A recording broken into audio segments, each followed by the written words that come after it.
it's Haley, and today I'm going to be doing an October book haul.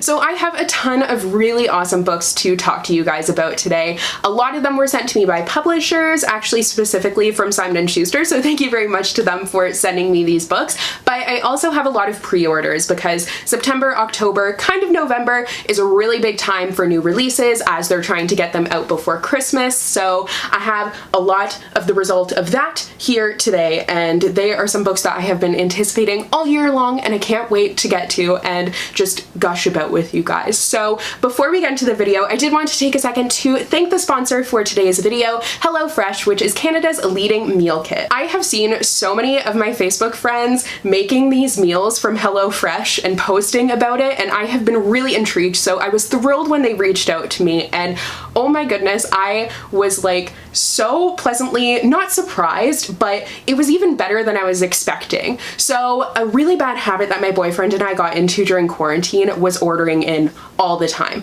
I love cooking, I really do, but sometimes I'm just lazy and I don't want to go through the process of cooking a meal because it can just seem really tedious. But with HelloFresh, you get meals delivered straight to your door. You get a step-by-step recipe. All of the ingredients are pre-measured, and there's some that are even pre-cut for you, or you just have to like chop up something really quickly. It's just so stress-free and hassle-free, and took just as long as it would just waiting for something unhealthy that I ordered to come in. So it was just such a lifesaver, honestly. The ingredients are fresh and high quality, and you know that you're getting something healthy and wholesome as well. It was really great to have a fresh meal, but feel like it didn't take as much time as another recipe that I would have made. HelloFresh isn't just a meal kit that you get, it's also a learning experience for learning these recipes. One of my favorite things is the fact that the recipe has all the measurements there for you, so if I ever want to make that recipe again, I can do that. I think these are like, no, I know that all three of the recipes that we tried, I will definitely be making again because they were so good. So we made pork chops, cheesy stuffed meatballs, and chicken shawarma, and they were all just amazing. And I loved the fact that it was kind of bringing me out of my cooking comfort zone, especially with the different ingredients that I was using. Also, they were fall themed. I love a good theme. I love using like squash and sweet potato this time of year, and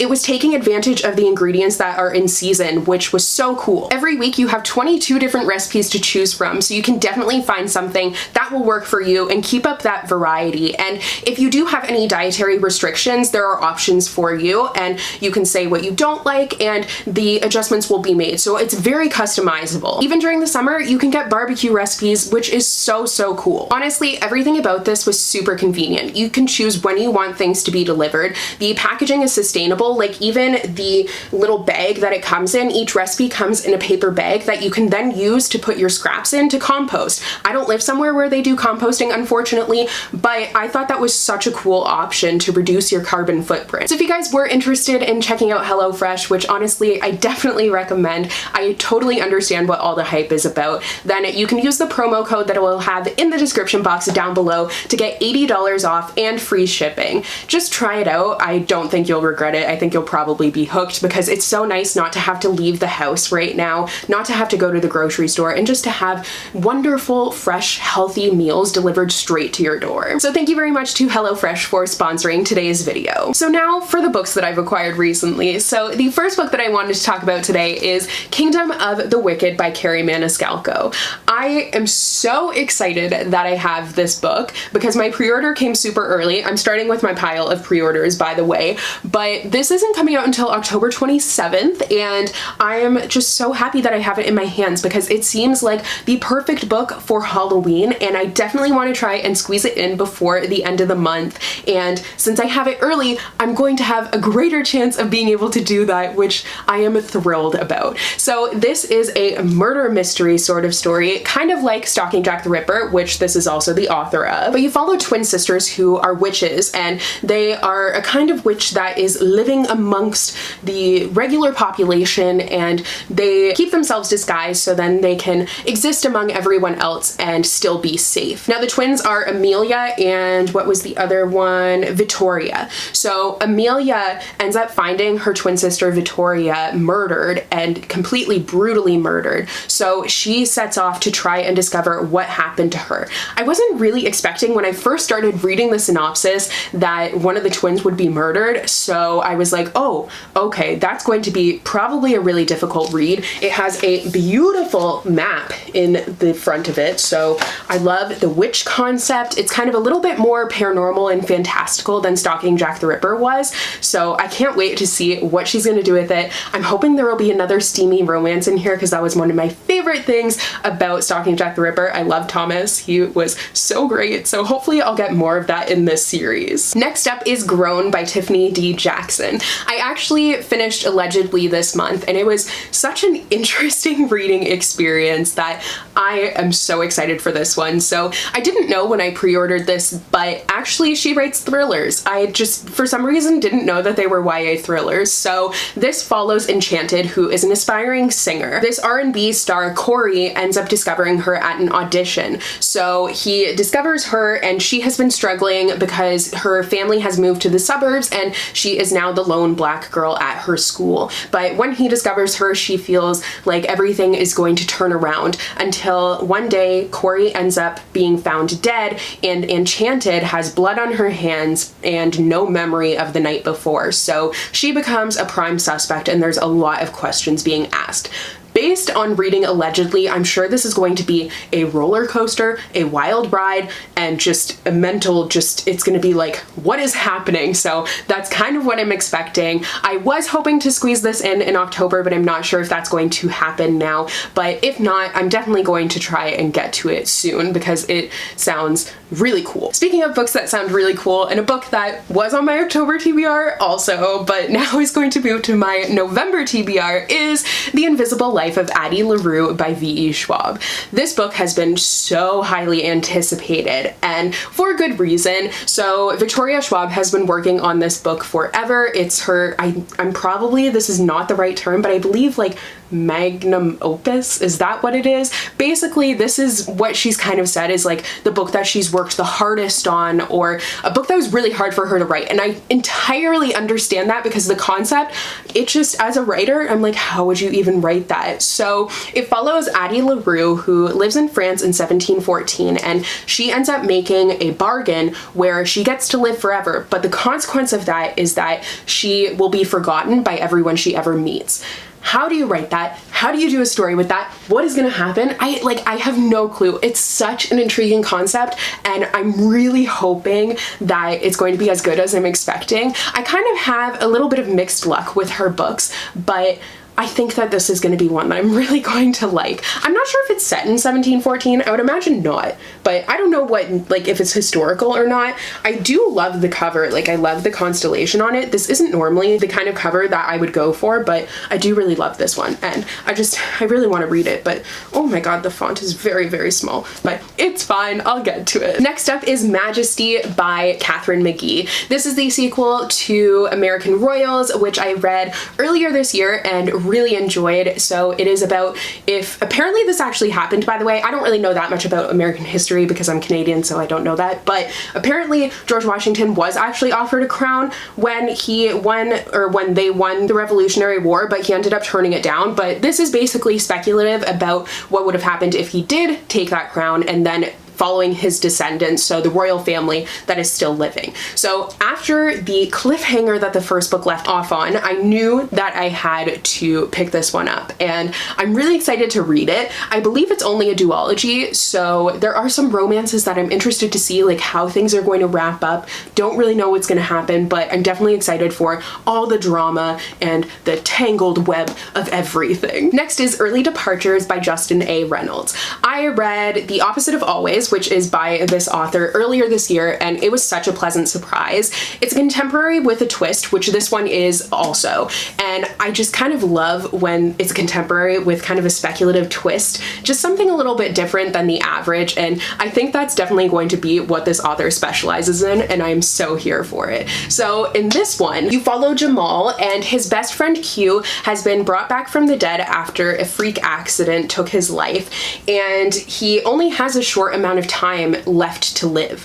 or not even to live, but before he dies again, basically. So it's kind of making me think of Cemetery Boys a little bit, maybe because I just read that one recently, but I really enjoyed that one. So I think this is going to be more, I mean, Cemetery Boys was more of a romance, and this one I think is going to be more of a friendship story, and I do really love stories like that. So I'm super interested to see what is going to be done with that twist, and knowing how his first book was, I think that this is going to be really great, and he will definitely make good use of the twist. The next couple of books are more new releases, but they're not ones that I pre-ordered, so that's why I kind of put them separately. I don't really know why, but the next book is A Deadly Education by Naomi Novik. So this is the author of Uprooted and Spinning Silver. I haven't read Uprooted yet, so therefore I haven't picked up Spinning Silver yet. However, this one I just kind of decided to go for because it just sounded really good. So this is a dark academia story. That was so hard for me to say, but I've been seeing it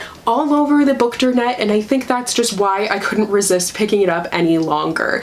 It's about this school, and it's called Schoolomance, where if you fail, you die. So you have to like be careful. The rules of the school, there's no teachers, no holidays, no friendships, only alliances. You have to be careful when you're walking the halls, never walk them alone, and beware of the monsters that lurk there. I'm not really sure what to make of this whole concept, but like once again, a map. I'm really loving this new trend of having the map on the end papers. I think it's really awesome, but I just like that map, the concept, this cover, like I couldn't resist this, to be honest, and it is one that I'm hoping to get to soon. So now I have a pretty decently sized stack of adult romances. I feel like I haven't really had that many in my book hauls recently, but quite a few have come out recently, so this is the result of that. So first is Simmer Down by Sarah Smith. You guys know I love cooking, I love food, so the fact that there is an adult romance centering around a food truck just has my heart. I'm hoping it's gonna be steamy. Do you get it? Because cooking, simmer down. Do you get it? Yeah, I'm reaching, but I do still think it's funny. But I love this concept. So she's working for her mother's Filipino food truck, and it's just like the clashing of the food trucks. Everyone's trying to make it, and I love that. So if you have any other food-centric adult romances that you can recommend to me, please do, or not even adult romances, but food-centric stories. I also have A Taste of Sage, but I think that's the only other one that I have on my TBR. I have read With the Fire on High, but maybe I'll do a reading vlog of just food-centric romances or just books in general. That sounds delicious. Next is Head Over Heels by Hannah Orenstein. I've actually had this book for a long time, but I don't think I hauled it. So I'm sorry if I have already hauled it, but I really don't think I did. So this is an adult romance that is following a gymnastics star. She was hoping to go to the Olympics, but then this terrible performance ends up just crashing all of those dreams down. Now her best friend ends up being Olympic champion, but she also, the ultimate betrayal is that she ends up marrying their emotionally abusive coach. So this is kind of dealing with some of the abuse that has happened in the gymnastics world and that has come to light recently, I believe, based on the synopsis. But she ends up going to her old hometown, and the gymnastics coach there asks her to help with this young Olympic hopeful, and she ends up getting involved in that world. I've always been really intrigued by gymnastics, and I think that this will be a different sort of romance because I've never really read a book that centers around gymnastics, so I'm really looking forward to it. Next up is Well Played by Jen DeLuca. This is the companion, I'm imagining it's a companion to Well Met, which is a Renaissance-centered romance, and I have not read it yet, but I did pre-order this one, so I would love to get to Well Met soon because I feel very silly and I'm judging myself for having this book when I haven't even read the first one. So I don't have much of a synopsis for you for this one because I didn't want to spoil myself just in case, even though like it's an adult romance, so I generally know what's going to happen, but just in case. But there is a cat on the cover, so that's already a win. Next is Ties That Tether by Jane Igharo. This is by a Nigerian-Canadian author, which I'm so excited about, and it follows a Nigerian girl who falls in love with a boy, really a woman who falls in love with a man, but you know what I mean. But she knows that he is going to disappoint her mother, and she has to decide if she wants to try and please her family or if she wants to go with what her heart is telling her and pursue this romance. So I think that this is going to be conflicting feelings here. I believe it's set in Canada. No, it definitely is actually set in Canada. So that's super exciting, and I've heard some amazing things about this book. The cover is absolutely beautiful. I love the fact that it is a Canadian author, and I cannot wait to get to it. The last two adult romances that I have here are Christmas ones. So of course we have In a Holidaze by Christina Lauren. You guys knew that this was going to show up soon because I love Christina Lauren. They are my favorite romance author duo, and this is definitely one I'm looking forward to. When I saw that they were writing a Christmas book, I was like, be still my beating heart, I cannot wait for it. So I'm so excited to have it in my hands. It follows the main character who feels like her life is kind of stuck in a rut and she doesn't really know what to do. She's still living with her parents and she feels like she's stuck in a dead-end job, and the worst thing, it's the holiday season and she is going to her favorite place in the world for the last time, which is their cottage in Utah. They spend every Christmas there and they've spent it there since they were kids, and she knows that it's the last time. So when she's driving away from there, she calls out to the universe asking for what to do to make her happy because she just doesn't know what to do anymore. And she ends up getting into an accident, blacks out, and then wakes up on the plane to Utah again. So kind of a twist here because she gets stuck in this time loop of reliving her vacation over and over again. So I'm super intrigued by that. Very different than what they usually write, a Christmas story. I just cannot wait. Oh my goodness, I'm so excited to read this in December. And the other Christmas romance that I have here is Royal Holiday by Jasmine Guillory. This follows the main character who, her daughter ends up getting a job to be the stylist for a member of the royal family. So they are going off to London, or I'm assuming London. They're going off to England, so I'm just gonna say London. But the main character has never been out of the country except for once, so she's so excited to take this opportunity to go. Now when she goes there, she's just expecting to spend her holidays at like a castle in England exploring. It sounds like a dream, honestly, especially right now, but she quickly starts to fall for the private secretary for the royal family. I love that. I love the concept of a royal romance and holidays. Oh my goodness, I can't wait to read it. So these last few books were all sent to me by Simon & Schuster, so thank you very much to them for sending them to me. First we have Long Way Down by Jason Reynolds, and this is illustrated by Danica Novgorodoff. I loved this. I've already read it. I had listened to the audiobook while following along earlier this year, but this graphic novel experience was just so amazing. So it follows a boy who is on his way down an elevator, and at each stop, people keep on getting on, but it's ghosts from his past, and they're kind of going through whether he wants to do what he's about to do, because he is about to go and avenge his brother's death by shooting the person who killed him, or the person who he believes killed him. So it's kind of like an internal monologue, but with these beautiful illustrations. It honestly just brought the story to life because it is poetry. So just this adaptation is fantastic. Definitely check it out. Would highly recommend. I did talk about this in a recent reads video, so definitely go and check that out because I go pretty into depth about it. Next is another graphic novel, and that is Beetle and the Hollowbones by Aliza Layne.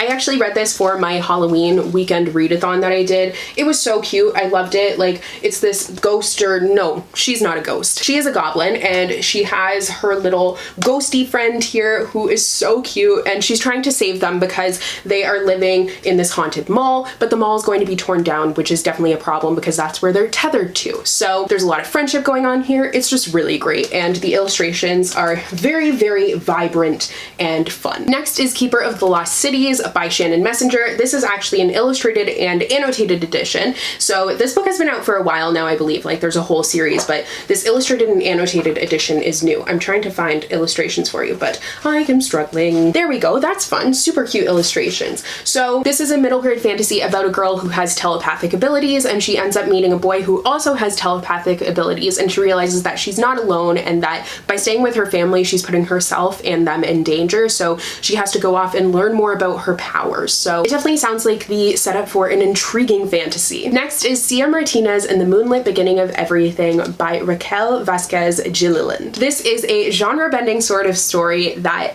really has me intrigued. So it's about the main character, Cia Martinez, obviously, and she is a Mexican Mexican-American teen who ends up discovering a connection between alien life and folklore and immigration. So definitely seeing the genre bending there. So 3 years ago, Sia's mother was deported, and she's convinced that as a result of her disappearance that she is now dead. But she ends up having this alien spaceship crashing in front of her car, and her mother comes out very much alive. I have no clue what to make of this. I think it sounds really interesting though, and I love this cover. Definitely an intriguing and different concept, and I'm always down for a unique read, so I will be picking this one up the next time I'm in the mood for one. Next is Where We Are by Allison McGee. This follows Micah and Sesame, and they are best friends, and that's kind of all that they have left. Micah's trying to save his parents from this cult leader called the Prophet, and Sesame has just lost her entire family and is trying to keep a low profile in order to try and avoid the foster care system. So she's waiting to turn 18, and they're going to take off together. But when they're going to take off, Micah ends up being taken by the Prophet, and it leaves Sesame wondering what to do. So this is kind of another interesting concept that I'm not really sure what to make of it, really. So I could also do actually a reading vlog where I read just books about cults. Many thematic reading vlogs are being planned here. Next is Don't Ask Me Where I'm From by Jennifer DeLeon. This is following Liliana, who is a first-generation American Latinx character, and she is doing whatever it takes to fit into her all-white school. But when family secrets start to spill out and racism at her school is really starting to ramp up and reach new heights, she has to decide whether she wants to speak up for what she believes in and take a stand, or if she wants to just sit back and let things happen. I think this is going to be a super powerful and definitely very relevant story that I'm very excited for. Next is Shine by Jessica Jung. So this is actually written by a K-pop star. So she was part of the group, I think it was Girls' Generation is what it's called. Yes, so I don't know anything about K-pop, to be entirely honest. It's just, I'm not a huge music person. I've never really gotten into it, but I do think a book about a Korean American teenager who decides to get involved in the world of K-pop, written by a K-pop star, sounds very intriguing. So while this isn't really something that I would have picked up on my own, I definitely am pretty interested in it and what it has to say about the world of K-pop. Next is Daughters of Jubilation by Kara Lee Corthron. This follows Eveline, who has a lot on her plate. She has 2 little sisters she's helping to take care of, an overworked single mother, and a crush who is finally trying to make a move. But she also has these magical abilities that are starting to grow more powerful every day. So these magical abilities are known as Jubilation, and this is set in the Jim Crow South, so the powers have been passed down from generations of Black women since the days of slavery, and now they have come to Eveline, and she is trying to manage as they start to grow more and more and trying to learn how to use them. I'm definitely really intrigued by this. I think the cover is so beautiful,